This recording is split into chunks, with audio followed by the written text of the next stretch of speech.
نبی صلی اللہ علیہ وسلم نے فرمایا انسان اللہ سے دعا مانگتا ہے، زندگی بھر مانگتا رہتا ہے، اور اللہ زندگی بھر دعاؤں کو قبول کرتے رہتے ہیں، لیکن اس کو نظر نہیں آ رہا ہوتا، اس کو نظر کہ اللہ اپنے طریقے سے دعا قبول کرتا ہے۔ اگر اللہ ایسے دعا قبول کرے نا، آپ نے ادھر کہا اے اللہ میری تنخواہ ڈبل کر دے، آفس گئے باس نے کہا کہ جناب نئے وزیر اعظم نے جو اعلان کیا ہے اس کی منظوری ہو گئی، ٹھا ٹھا کر کے ایسے دعائیں قبول ہونا شروع ہو جائیں تو غیب پر ایمان ختم، پھر تو دعا کی ترغیب دینے کی ضرورت ہی نہیں رہے گی۔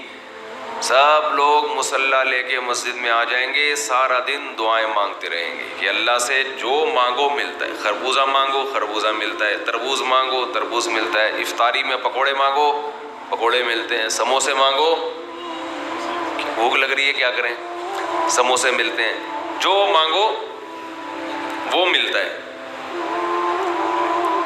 تو دعائیں تو لازمی قبول ہوتی ہیں، لیکن انداز وہ ہوتا ہے جو اللہ کرتے ہیں۔ اللہ کہتے ہیں میں اپنے طریقے سے کروں گا۔ اب اس کی بڑی لمبی چوڑی تفصیل ہے کہ کیسے قبول ہوتی ہے۔ بعض دفعہ جو چیز مانگ رہے ہیں اللہ وہی دے دیتا ہے آپ کو، بعض دفعہ اس کا متبادل دے دیتا ہے، آلٹرنیٹ دے دیتا ہے، بعض دفعہ نہ آلٹرنیٹ دیتا ہے نہ وہ چیز دیتا ہے، کوئی مصیبت آنے والی ہوتی ہے، اس دعا کی برکت سے اس مصیبت کو ٹال دیتا ہے۔ آپ اپنے بیٹے کے لیے بچی کے لیے دعا مانگ رہے ہیں اس کو ٹھیک کر دے، وہ ٹھیک نہیں ہوئی لیکن دوسری نے بیمار ہونا تھا، اللہ نے اس سے وبا کو ٹال دیا۔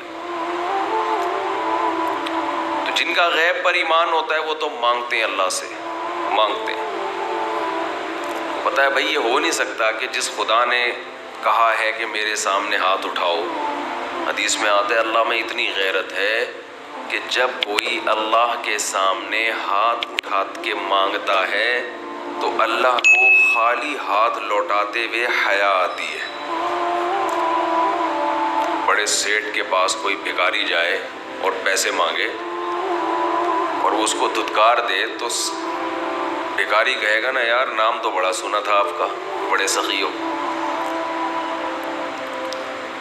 تو اللہ کو حیا آتی ہے کہ ان ہاتھوں کو خالی لوٹائے، دیتا ہے لازمی۔ تبھی ہم نے اہل اللہ کو دیکھا ہے کہ مانگتے بہت ہیں، بڑی لمبی لمبی دعائیں مانگتے ہیں۔ لوگ ان کو بے وقوف سمجھتے ہیں کہ یار یہ ہر وقت مصلی پہ دعائیں مانگتے رہتے ہیں لمبی لمبی، ملتا تو کچھ ہے نہیں۔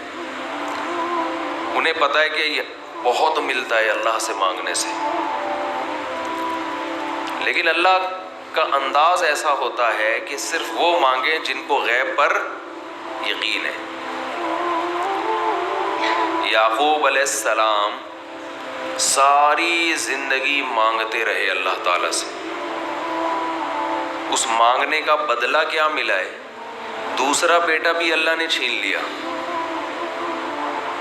عجیب بات ہے یا نہیں ہے؟ پہلا بیٹا گم ہوا تو اللہ سے اس کے ملنے کی دعائیں مانگتے رہے۔ دعا کیا قبول ہو رہی ہے؟ قحط پڑ گیا، کھانے پینے سے بھی گئے، اس سے بڑی مشکل، راشن لینے کے لیے بھیجا مصر اپنے بیٹوں کو، تو دوسرا بیٹا بھی بولو گیا، وہ بھی بادشاہ نے رکھ لیا۔ روتے روتے آنکھوں کی بینائی چلی گئی۔ آپ کی اولادیں آپ سے کیا کہنے لگی؟ تاللہ تفتأ تذکر یوسف، اللہ کی قسم آپ یوسف کو ابھی تک یاد رکھا ہوا ہے، حتی تکون حرضا او تکون من الہالکین، آپ کی جان نہ چلی جائے۔ تو زبان سے یہ نہیں کہا کہ میں اللہ سے مانگ مانگ کے تھک گیا ہوں لیکن اللہ دینے کے لیے تیار نہیں ہے، میرا تو دوسرا بیٹا بھی گیا۔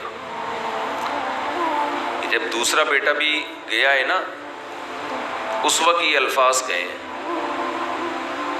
کہ آنکھوں کی بینائی چلی گئی، گھر والے کہنے لگے کیا آپ کو ابھی تک یاد ہے؟ کچھ چیزیں غیر اختیاری ہوتی ہیں، اپنے اختیار سے غم کو سوچنا یہ شریعت میں جائز نہیں ہے، لیکن کچھ چیزیں انسان کے اختیار میں نہیں ہوتی۔ وہ غم جو آپ کے اختیار میں نہیں ہے اس پہ آپ کو گناہ نہیں ملتا، بلکہ صبر پہ ثواب ملتا ہے۔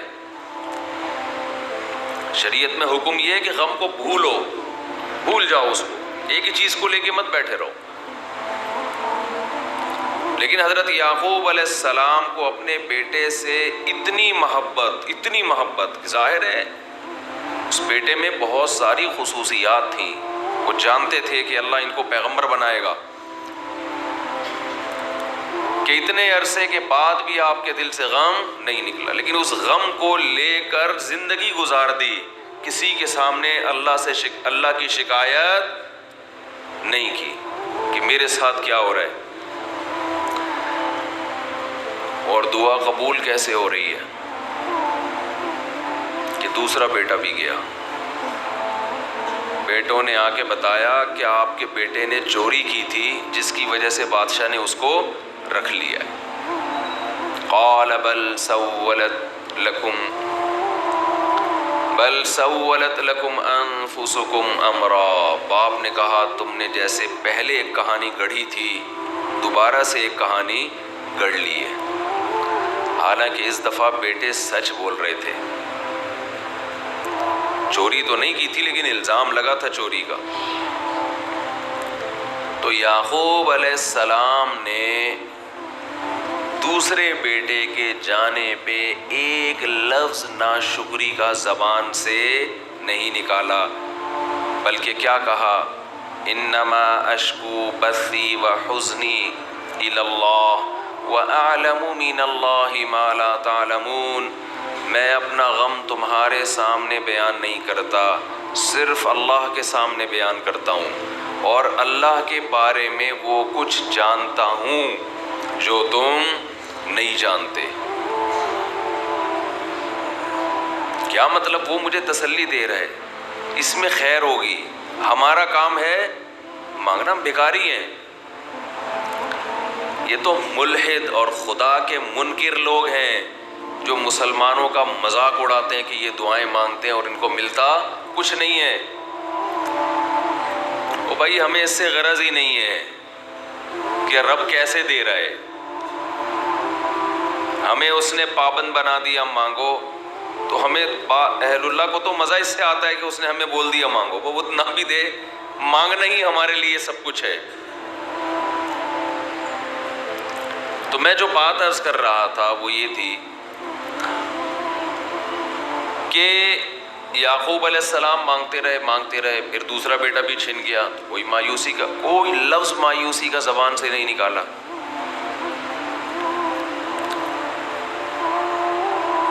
تو حدیث میں آتا ہے کہ ایک بندہ مسلسل دعا مانگتا ہے اور اللہ قبول کرتا ہی رہتا ہے، یہاں تک کہ یہ بندہ ایک دن زبان سے ایک لفظ نکالتا ہے، کیونکہ اس کو قبول ہوتے ہوئے نظر نہیں آ رہی ہوتی نا دعا، یہ زبان سے کیا لفظ نکالتا ہے کہ میں دعا مانگتا ہوں مگر اللہ قبول بولو نہیں کرتا۔ جیسے معاذ اللہ نقل کفر کہ یعقوب علیہ السلام اگر کہہ دیتے کہ اللہ کئی سال سے دعا مانگ رہا تھا بیٹا مل جائے مگر تو نے تو دوسرا بھی چھین لیا، لہذا ثابت یہ ہوا کہ میں مانگتا تو ہوں لیکن اوپر والا قبول بولو نہیں کرتا۔ اگر یہ لفظ زبان سے نکالتے جیسے کہ آج کل لوگ نکالتے ہیں زبان سے، تو حدیث میں آتا ہے یہ جو جملہ زبان سے نکالا ہے اس کے بعد سے اللہ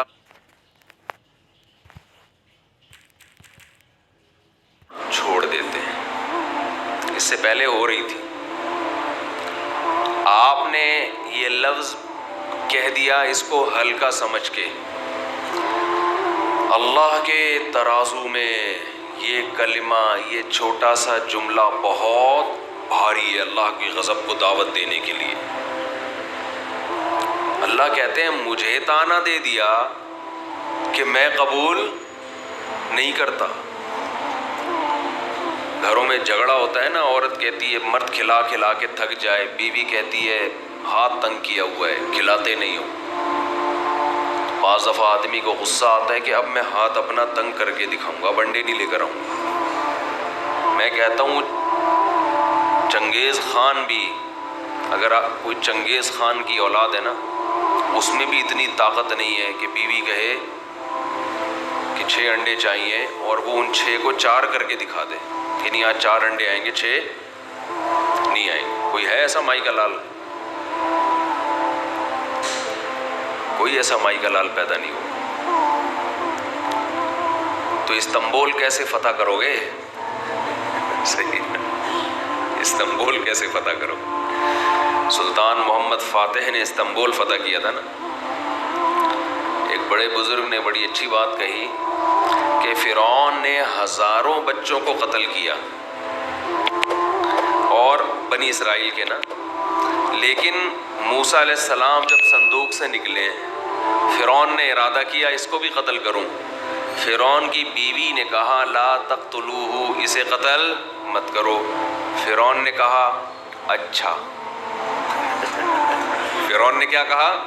ٹھیک، it is okay, no problem. سمجھتے ہو؟ تو یہ ہمارے لیے بڑی تسلی کی بات ہے، یہ ہمارے لیے بڑی تسلی کی بات ہے کہ جب فرعون جیسا آدمی گھر میں فرعون نہیں تھا تو ہم اور آپ کس کھیت کی مولی ہیں یار؟ چلتے رہو جیسے زندگی گزار رہے ہو، جتنے انڈے کہے ہیں اتنے لے آیا کرو۔